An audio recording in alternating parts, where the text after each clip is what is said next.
What's up, guys? I'm over here at the Decosummit 2021, and you're gonna get some free Neenah knowledge on how embroidery works from the homie William right here. Yo, William, What's up? what do you do, man? What do you do? Oh man, I do anything that has to do with embroidery. Embroidery 101. He's gonna show us a step-by-step tutorial on how to make an embroidery. And what's the first step, Willie? What's the first step? Man, well the first step, Reyes, is the digitizing. It all starts with that. That's like the blood of an embroidery. Now you have two ways. If you're just starting off, you can go directly into getting your design from somebody else, outsourcing it. But I always like to cut the middleman out, you know? That's just like you, man. Yeah. So what I do is that I make my own embroidery, my own digitizing, and I try, the only thing I can't do is my own hat, so I buy the hats. All right, so now what we're gonna do is, what I'm gonna explain to you, when you're first starting off an embroidery, go and research everything you possibly can. You can find anywhere in YouTube or Instagram or anywhere you can, on Google even better, and get all the little details. Now there is a learning curve. When you're doing embroidery, it's a huge learning curve, but it's not impossible, all right? When I first started, I didn't do anything. I didn't know anything about it. I thought it was only for old ladies, and then I said, man, this is actually pretty cool. It's mesmerizing what you're doing. And when you're able to put your own things in there, oh my God, it feels amazing to be able to show it to people. So it's not just for old ladies, William. It's for anybody who wants to start a business. Of course, it's for everybody. All right, now let me ask you. You mentioned there's a learning curve. In your opinion, what do you think is the hardest thing people don't understand or can't do or have the most trouble with embroidery? That's a simple one, and that is that you're working with threads, right? This is not a pixelized, it's not you're going to the computer and just copy paste, right? This is actually working with something that's physical and something as thin as a thread. But there's so many cool things that you can do with it. You got metallic threads, you got glow-in-the-dark threads, you got a bunch of different threads, and they're super cool to work with and very easy as long as you know what to do. For example, how to set up your machine, how to hoop your garments, and what stabilizers you should use. So, first step, get your design digitized. First. So that's the first thing you have to learn, or find somebody else who could do it for you. Exactly. What's the second step, Willie? The second step is learning how to hoop your garment. Now, the most difficult thing that you could do is hoop a hat. Everyone is scared of hats, man, because they're not flat. They're hard to do. But guess what? You only need to do one thing, is hoop it right. All right, Willie, show me how to hoop, man. Gotcha. Let's do this. This is really quick. The first thing you need is your hoop. Without it, you can't really hoop, right? So let's get one. We got one right here. So let me ask you. Yes. Is there different types of hoop for different fabrics and materials? Yes, there are. There's different types of hoops. There's different materials and the different stabilizers. Stabilizer is very important, and I'll tell you why in just a minute. Now, this is the hoop. This is the one we use. This is a regular hoop that comes with our machines. All you got to do is pop it out. Comes right out. You put it in your station right here. This is your best buddy. This is going to hold it for you. I love that.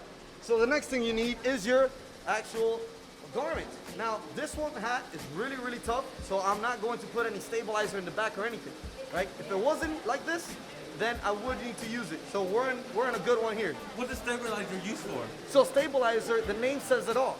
It's to stabilize your garment. If your garment is not stable, for example, this here would need stabilizer so it can stay nice and stable. Oh, so kind of like a backing just to make it so it doesn't shift, it doesn't move? Correct. So you don't have any registrations issues and your design to come out perfect. All right, now to get to the best part of this, I'm not only gonna show you how to hoop a regular hat, but we're gonna do 3D puff embroidery. The most difficult thing to do with a hat, and I'll show you how to do that now. So the first thing I do, I open this thing up and then I put it inside. Right in there. Once I do that, it won't go forward anymore. So then what I do is I get the strap, go around, grab my strap, bring it out. Go across from the beginning to the end of the brim, and then you're gonna lock it. Put one lock, two locks, and close it. That's it. All right, now this is the hard part. The hard part is getting to the 3D puff. Now, the digitizing needs to be made for 3D puff, and we already have done that. So all I need is the actual 3D puff. Guess what? I always get a lot of people asking me, Willie, what is 3D puff? It looks like it's a bunch of threads stick together. No, it's actually a foam. That's all it is. And then the threads goes on top of it. So do you need different type of foams or material for different styles? Because can't you just embroider on the hat itself? You could embroider on the hat, but then it'll be flat, and that's still nice. Oh, so you're going for a 3D effect, so you need a material for that. Of course, we need this foam. Now, there's thicker foam, there's thinner foams, there's foam that sticks to the hat, there's a bunch of different types, but this is just the cheap one, because that's how it is, and it comes out perfect. Let's put it on. All right, so what we do next is we gotta hold this down. So let's get some needles and just stick them in there so it can hold it nice and tight. I got some right here. Let's get them 4, and we're gonna put one on one side and one on the other side. Look at that, there's already a hole there for me. Ready. One on one side, one on the other side, and we're set. Now we're gonna get it out, put it in the machine, and press the start button. So you kind of have to hoop it here and then put it there. Yeah, this is like my best buddy. He holds it for me. I wish all my friends were like that. All right, let's go. I know, right? Most of your friends, they hit on your wife, bro. Yeah, man. You can't trust them. You can't. All right, so now we're gonna look for the center of the hat. We're gonna place it inside. This design will start off on the side. So all I have to do is press the start button. Wait, how do you know that? Where's it gonna start? All right, so this design starts on the left and goes to the right. And the reason why I know that is because I designed it myself. Now, if you don't know that, there's always a worksheet that tells you where it starts. Does it start on the side, in the center, or on the other side? It's gonna start right here. That's right. Yeah? And it's gonna go boom that way. All the way across, exactly. And it's gonna start right here with this arc. Yep, right in that corner right there. How come there's so many different colors, but I don't see the needle, or is that needles right there? Explain to me this, because you gotta thread it, right? Or the machine does it itself? Oh no, that's the fun part, threading the machine. Now, if you're not good at looking, that's totally fine, because you got some nice lights here that will light that hole up, and all you gotta do is just make sure you cut it and put it right through. There's 2 ways of doing it. You can get it, and you can snip it with a scissor, or if you're a professional, you can just get it, cut it, and it'll come out nice and thin. All right, now this is the tip for you guys that don't know how to. You always want to start from the bottom to the top, because if you start from the top to the bottom, it covers the hole with your hand. So all we're gonna do is just put it in. Oh. You're gonna grab it from the other side, pull it through, put it on the top, and you're all set. And that's it. That's it. Okay, let me get this straight. You pick your color, and then you run it through this? Yep. All right, so you run it through this, and then you put it in the needle, and then, right here? Or over here? On the spring. On the spring right there? And that's it. That's it. Willie, it seemed complicated, but you make it look so easy, man. Because it is. The reason why is because the machine will do everything for you. All you have to do is set it up, and you can walk away. Next step is the hardest step, actually, is pressing the start button, and I'll let you do that. Let me ask you, Willie, does embroidery take a long time? Because I see some machines going, they do like big designs. I feel like it takes hours. So for embroidery, you pretty much just have to press it and go do something else and come back when it's done, right? That is correct.